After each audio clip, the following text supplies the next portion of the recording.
Hola estimados hermanos, de nuevo nos encontramos para repasar la lección. Claro que ahora lo hacemos con la intención de que sirva de aliciente para estudiar durante toda la semana una nueva lección, y sin duda muy linda, la lección número 4, Jesús nuestro hermano fiel. Ustedes sin duda están observando, mientras leen la lección durante la semana, que durante esta semana estaremos viendo a Jesús como nuestro hermano.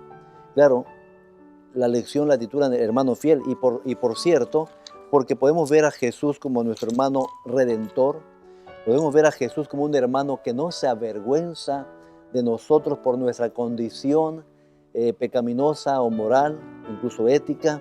Podemos ver a Jesús como un hermano que ha vivido y ha experimentado nuestra misma condición humana, en nuestras fragilidades humanas prácticamente, y también ver a este hermano que para poder rescatarnos a nosotros tuvo que ser perfeccionado a través del sufrimiento.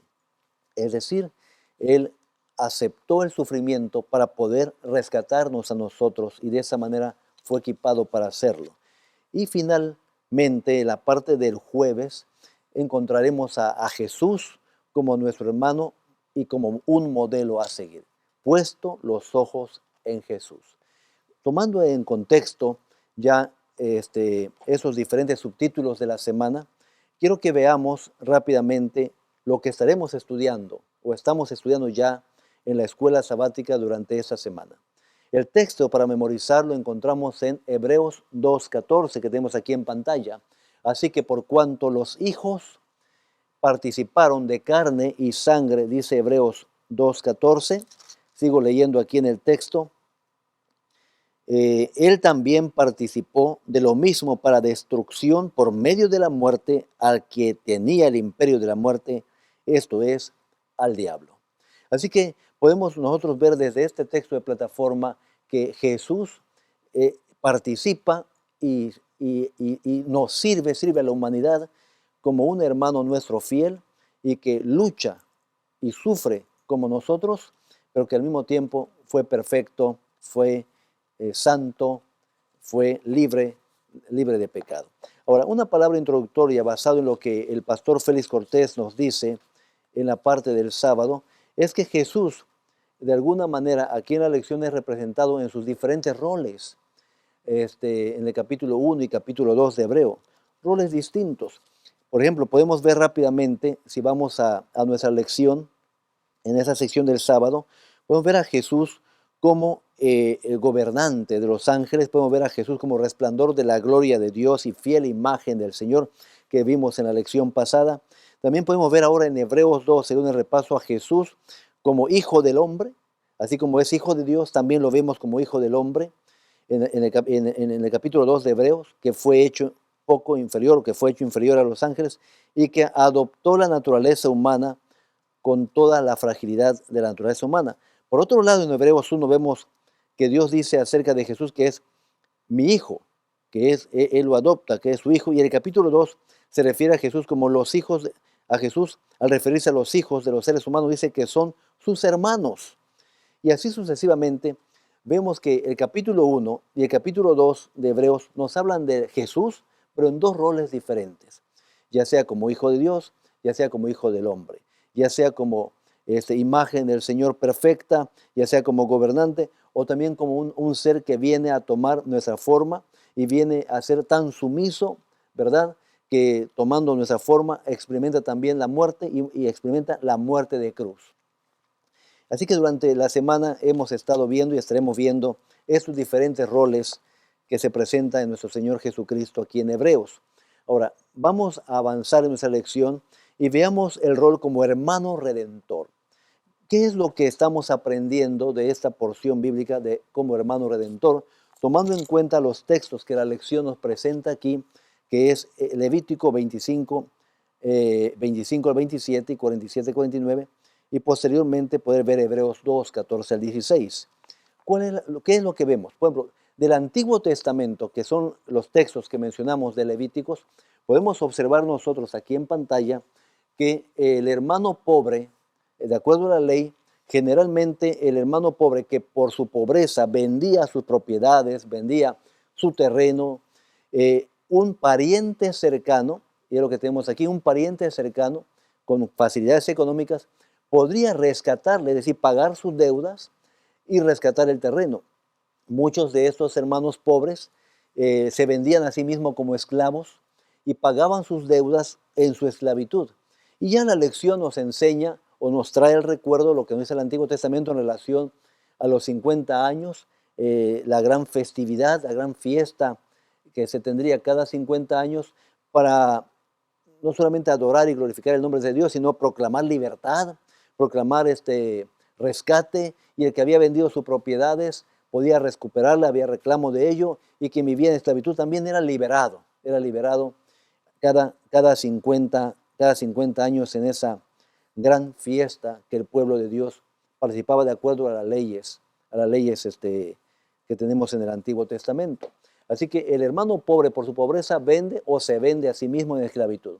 El pariente cercano es el que rescata, el que redime, el que de alguna manera este hermano rico, al pagar la deuda, rescata a la persona, ya sea de la esclavitud o rescata su propiedad y se la devuelve al hermano. De esta figura o de ese rol que encontramos del hermano cercano o el pariente cercano en el Antiguo Testamento, en el Nuevo Testamento, el apóstol Pablo en Hebreos 2, 14 al 16, pone de relieve como ese hermano cercano, ese pariente cercano, a favor de nosotros a Cristo Jesús. Entonces Cristo es nuestro hermano cercano en ese contexto. Y Cristo es quien paga nuestra deuda en ese mismo contexto, y es Cristo quien nos rescata de la esclavitud. Nosotros entonces estaríamos siendo representados en la figura o en la imagen del hermano pobre, que nuestra pobreza, ya sea por la misma ignorancia o por la duda que surgiera en Adán y Eva, o cualquier cosa que pudiéramos discutir en relación al Génesis y la entrada del pecado, bueno, Adán y Eva se vendieron en esclavitud, se endeudaron con el enemigo, aceptaron sus promesas como verdades sin percatarse que eran falsedades, ¿verdad? Y entonces entramos en pecado toda la humanidad a través de Adán y Eva. Pero a través de Cristo, que es nuestro hermano mayor o nuestro hermano más cercano, Jesús nos rescata pagando la deuda, esa deuda que solo podía pagar Él, que es a través de un sacrificio santo, sin mancha, derramando su sangre en la cruz de Calvario, para que pagando la deuda nos rescatase a nosotros y nos liberase. Eso es formidable. Yo estoy seguro, hermanos, que durante estos días ustedes estarán gozándose por recordar y repasar estas verdades tan hermosas, en donde Jesús es precisamente nuestro hermano mayor, nuestro hermano que está constantemente viendo por nosotros, pagando esa deuda que ya lo hizo una vez y para siempre en la cruz de Calvario. Ahora, este mismo hermano que paga nuestra deuda no se avergüenza de nosotros, que es el otro tema, el otro punto que hay que enfatizar. Así como ocurre con Moisés, y lo vemos en pantalla, que él, aunque pudo haber sido llamado siempre el hijo de la hija del faraón, de acuerdo a la historia del Éxodo, Moisés no estimó eso más que el enrolarse y relacionarse y ser relacionado con los hebreos, con los israelitas, que era un pueblo esclavo. Y no habría comparación entre la comodidad y el renombre que tendría ser hijo de la hija del faraón a ser ahora un seguidor o apoyo o uno entre todos aquellos de los esclavos que servían allí en Egipto de acuerdo al relato bíblico. Así que Moisés prefirió identificarse con el pueblo de Dios. De la misma manera, entonces, tomando esa imagen y ese rol especial que jugó Moisés en favor del pueblo de Dios, Jesús, de acuerdo al apóstol Pablo, en Hebreos 13:12, aquí en la parte del lunes, nos dice que Jesús no se avergonzó tampoco de nosotros.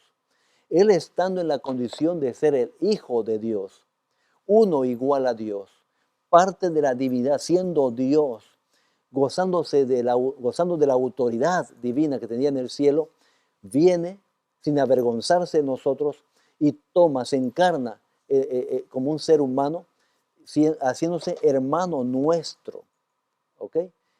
No escatimando el ser hijo de Dios por encima de ser relacionado con nosotros en nuestro pecado y en nuestra maldad. Aunque Él nunca cometió pecado, Él nunca cometió maldad, moralmente y éticamente Él es y fue puro y lo sigue siendo, nosotros gozamos de la bendición de que Él nunca se avergonzó de nosotros. Ahora, si avanzamos nosotros en ese tema, vemos que Romanos 28, por ejemplo, dice que Él nos ha hecho a la imagen de su Hijo. Es decir, el Señor mismo nos ha permitido ser llamados hijos de Él a través de Jesús. Pero Jesús es el que tiene la primogenitura entre todos, es decir, es el primero que ha caminado, es el primero que ha triunfado en este camino de la fe. Por lo tanto, el apóstol Pablo insiste, y ustedes lo han visto en la lección, sobre todo en esa porción de Hebreos 4:14, insiste que nosotros, los creyentes, debemos retener nuestra profesión de fe, porque así como el Señor de manera tan hermosa no se avergonzó de nosotros, tú y yo no debemos avergonzarnos, que parece que ese es el caso que tenían nuestros hermanos ahí, hebreos en Jerusalén, que empezaban a avergonzarse de ser llamados cristianos, porque ser llamados cristianos pues conllevaba quizás acciones de desprecio, dificultades para relacionarse socialmente, económicamente o comercialmente y otras cosas más que pueden ocurrir. Lo mismo puede ocurrir ahora, que por pena a amigos y compañeros de trabajo negamos a Cristo Jesús o nos avergonzamos de Cristo Jesús. Según Timoteo 2:8 dice, no te avergüences de Cristo, no lo hagas. Pablo dice, yo no me avergüenzo. Mire, en el mismo capítulo de la segunda carta a Timoteo 1:8 segunda carta a Timoteo 1:8 y luego 1:12, dice, invita a sus lectores, no te avergüences de Cristo. Y en el 12 dice, yo no me avergüenzo de Cristo, es decir, no te pido nada que yo no esté haciendo. Lo mismo Cristo, cuando nos dice que creamos en Él, le obedezcamos y le sigamos, no nos pide nada Cristo que Él no haya hecho antes. Y no nos pide soportar nada que Él no haya soportado antes, además de comprometerse a que su Espíritu Santo estará fortaleciéndonos todos los días ante cualquier adversidad, ante cualquier problema. Él te fortalece, me fortalece con su Espíritu para afrontar las dificultades y salir triunfantes. Ahora, si vemos la siguiente parte que tiene que ver con la hermandad del Señor Jesús para con nosotros, nos dice que Él tomó o Él probó o Él participó de carne y sangre como nosotros. Y vamos a ver el texto, Hebreos 2:9, 14 al 16 y Hebreos 10:5 al 10, nos obliga a hacernos una pregunta. ¿Cómo entender la expresión carne y sangre que podemos nosotros estar viendo aquí en pantalla? ¿Cómo podemos expresarlo? Porque Hebreos 2:9, 14 al 16, a final de cuentas nos dice que el Señor fue hecho poco menor que los ángeles. ¿Cómo es eso posible? Que siendo Él la imagen de Dios, siendo Él la representación divina, como ya lo hemos visto anteriormente, siendo la imagen de Dios, siendo el resplandor de la gloria del Señor, resulte que Él probó carne y sangre y es poco menor que los ángeles. ¿Cómo entenderlo? Aquí los textos que acabamos de leer y los textos que tenemos aquí en la lección nos presentan que están enfatizando la fragilidad y la debilidad humana física. Nos cansamos, tenemos hambre, sufrimos dolor ante cualquier lastimadura, el desprecio de los demás, cosas que Cristo sufrió. En ese sentido, Él se hizo como nosotros, poco menor a los ángeles. Y Mateo 16:17, Gálatas 1:16, Primera de Corintios 15:50, Efesios 6:12, que vimos y estaremos viendo en la lección durante la semana, enfatizan precisamente eso, ¿verdad? Que carne y sangre está representando nuestra condición humana, pero no debemos confundirnos. Sin embargo, Jesús es diferente a nosotros, es igual porque es humano, es totalmente humano, pero diferente a nosotros, especialmente es diferente a nosotros en relación al pecado, porque Él es sin pecado. Si vemos en Hebreos 4:15, Él es sin pecado, es puro. Si vemos Hebreos 7:26, es presentado como santo. Así que el Señor Jesús, para poder incluso ofrecerse como Salvador del mundo y cumplir ese rol salvífico de rescate, no debía estar endeudado, debía poder pagar la deuda de los demás que estaban endeudados, como nuestra deuda. En ese sentido, como Salvador, se ofreció en sacrificio sin mancha a Dios. No había probado el pecado. Aunque fue tentado, sufrió tentación, es vencedor ante la tentación, y entonces tú y yo gozamos de la victoria de Cristo Jesús en favor nuestro, porque a través de su obediencia y de su victoria nosotros alcanzamos la salvación que el Señor siempre nos presenta. Ahora, si queremos seguir avanzando con este tema, pues la verdad que sentimos mucha gratitud y alegría en el Señor, porque Jesús, que vivió como nosotros, gracias a Dios, en cuestión del pecado, no fue como nosotros. Nosotros vivimos una humanidad posterior a la entrada del pecado. Jesús nace con la humanidad lastimada y dañada por tantos años de pecado, hablando físicamente, en nuestra condición física, pero el Señor Jesús, a pesar de eso, nace en una condición moral y ética diferente. No nace con las tendencias de pecado, sino que nace en la condición de Adán y Eva, pero antes de haber cometido pecado. Así que por ese lado es extraordinario cómo el Señor viene y hace una gran obra salvífica a nosotros sin avergonzarse de nosotros. Ahora, Él es perfeccionado a través del sufrimiento.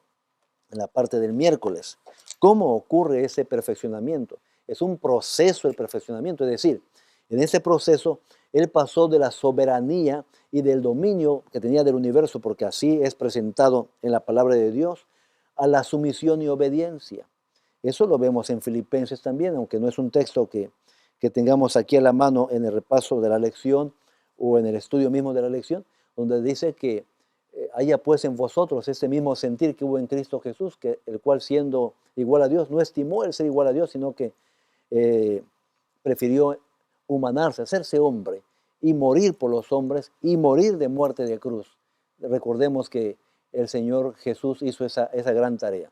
Ahora, al experimentar Jesús, no sé si están de acuerdo conmigo, hermanos, pero al experimentar Jesús la condición humana en la que Él se encarnó, fue equipado para ser nuestro Salvador.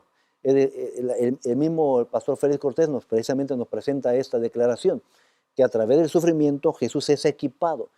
Cuando habla de la palabra perfeccionarlo, es equiparlo, hacerlo idóneo para que cumpla el rol de salvarnos, de ser el Mesías de salvación. En su sufrimiento expresó entonces la manera más profunda y más extensa del amor de Dios por nosotros y del amor mismo de Jesús en nosotros. Así que fue perfeccionado mediante el sufrimiento para convertirse en el capitán, en el primero para la salvación. También dice la lección que Jesús aprendió la obediencia, porque ¿cómo aprender la obediencia? Por eso vimos que pasa de soberano a ser ahora una especie de, lo vemos aquí en el texto, pasa de soberano a ser sumiso y obediente a las indicaciones. Perfeccionado, aquí está. Pasa de soberanía y dominio a la sumisión y obediencia. De eso pasa nuestro Señor Jesucristo. Y eso nos agrada mucho. Y los sufrimientos revelaron su máximo amor. Ahora, Él se entregó en la cruz de Calvario. Recuerden que Él oró previamente a la crucifixión pidiendo al Señor, si es posible, pase de mí esta copa sin que yo la beba. Pero la voluntad del Padre es que era el único camino para salvar a la humanidad, y entonces Él tiene que seguir adelante para experimentar la crucifixión y sufrir la muerte y resucitar de la muerte para la salvación de todos nosotros. Pero el Señor Jesús es sumiso, es obediente. En ese sentido, Él obedece la voluntad del Padre en el propósito que de por sí, desde la creación, desde antes de la creación, ellos como divinidad ya habían planificado rescatar al hombre si el hombre cayera en pecado. Ahora, me fascinó mucho esta parte también, porque termina la lección diciéndonos que Jesús es nuestro hermano como modelo. ¿Cómo podemos nosotros, o en qué sentido es nuestro modelo? ¿Podemos nosotros ser salvos por nosotros mismos, alcanzar el nivel de obediencia que alcanza Cristo? Pues obviamente no, de acuerdo a lo que la palabra de Dios nos dice. Es gracias a Jesús, por su obediencia a la ley, por la debida manera como Él caminó el camino de la fe, en el que nosotros somos salvos gracias a Cristo. Pero de alguna manera también tenemos que verlo a Él como un modelo a seguir, seguir los pasos de Jesús, porque de acuerdo a su promesa en el nuevo pacto, las leyes del Señor serían escritas en nuestra mente y corazón. Así que aquí la frase que quiero resaltar es que debemos poner los ojos en Jesús, según Hebreos 12:1 al 4. Él es entonces el Archegos, que según nos presenta el autor, el pastor Félix, trayendo del original esta palabra, que indica que es el autor o iniciador, el primero, el pionero, ¿verdad? ¿Pero pionero de qué? Pues de la fe, del camino, de la manera, del modo único en la cual tú y yo podemos ser salvos. Así que Jesús en ese sentido es el que ha corrido nuestra carrera con éxito. Todos hemos corrido, todos en el camino queremos obedecer y todos fracasamos, fallamos una y otra vez. Jesús fue perfecto. En ese sentido fue diferente a nosotros. Él fue perfecto. En ese sentido Él perfeccionó el arte de vivir por la fe. Y cuando ponemos los ojos en Jesús, tenemos que reconocer que al poner los ojos en Jesús, nosotros estamos siguiendo los mismos pasos de Jesús. Mantenernos día con día en fe a través de Cristo para mantener nuestra comunión y nuestra relación con el Señor. Y termino entonces enfatizando esta última diapositiva. Es nuestro modelo, Jesús es nuestro modelo, no para alcanzar la perfección o no para ser salvo por nosotros mismos, sino es nuestro modelo para seguir sus pasos, para poner nuestros ojos en Él. Pon, querido hermano, tus ojos en Cristo Jesús. Vive tras las huellas de Cristo, aprendiendo de Cristo, aprendiendo de sus dichos, aprendiendo de sus hechos, aprendiendo de lo que Él en su vida misma nos muestra a través de los evangelios. Y creo que de esa manera estaremos nosotros reafirmando nuestra fe y nuestra convicción en el Señor en estos tiempos tan difíciles que nos tocan vivir. Les animamos, hermanos y hermanas, a continuar estudiando la lección durante la semana. Oro para que cada uno de nosotros nos sintamos felices, seguros y gozosos de que el Señor Jesús es nuestro hermano. Él nos ve como hermanos. No nos ve como criaturas solamente, como hechura de sus manos. Nos ve como hermanos y como hermano que es, ha pagado nuestra deuda, nos ha rescatado de la esclavitud del pecado para ser triunfantes en Cristo, aunque el autor del pecado, que es Satanás, perecerá tiempo más adelante, en el tiempo final. Nosotros, tú y yo, ya somos victoriosos en Cristo si cada día tú te mantienes en comunión con Él. Si tú crees en Jesús, todo lo que Hebreos dice en relación a Cristo en favor nuestro, se cumple en cada uno de nosotros. Se cumple en ti, se cumple en mí. Dios te bendiga. Es mi oración en favor tuyo, de tu familia, y nos vemos muy pronto con la ayuda del Señor en una próxima lección, la lección número 5. Próximamente hemos de gozarnos juntos en el Señor. Dios te guarde.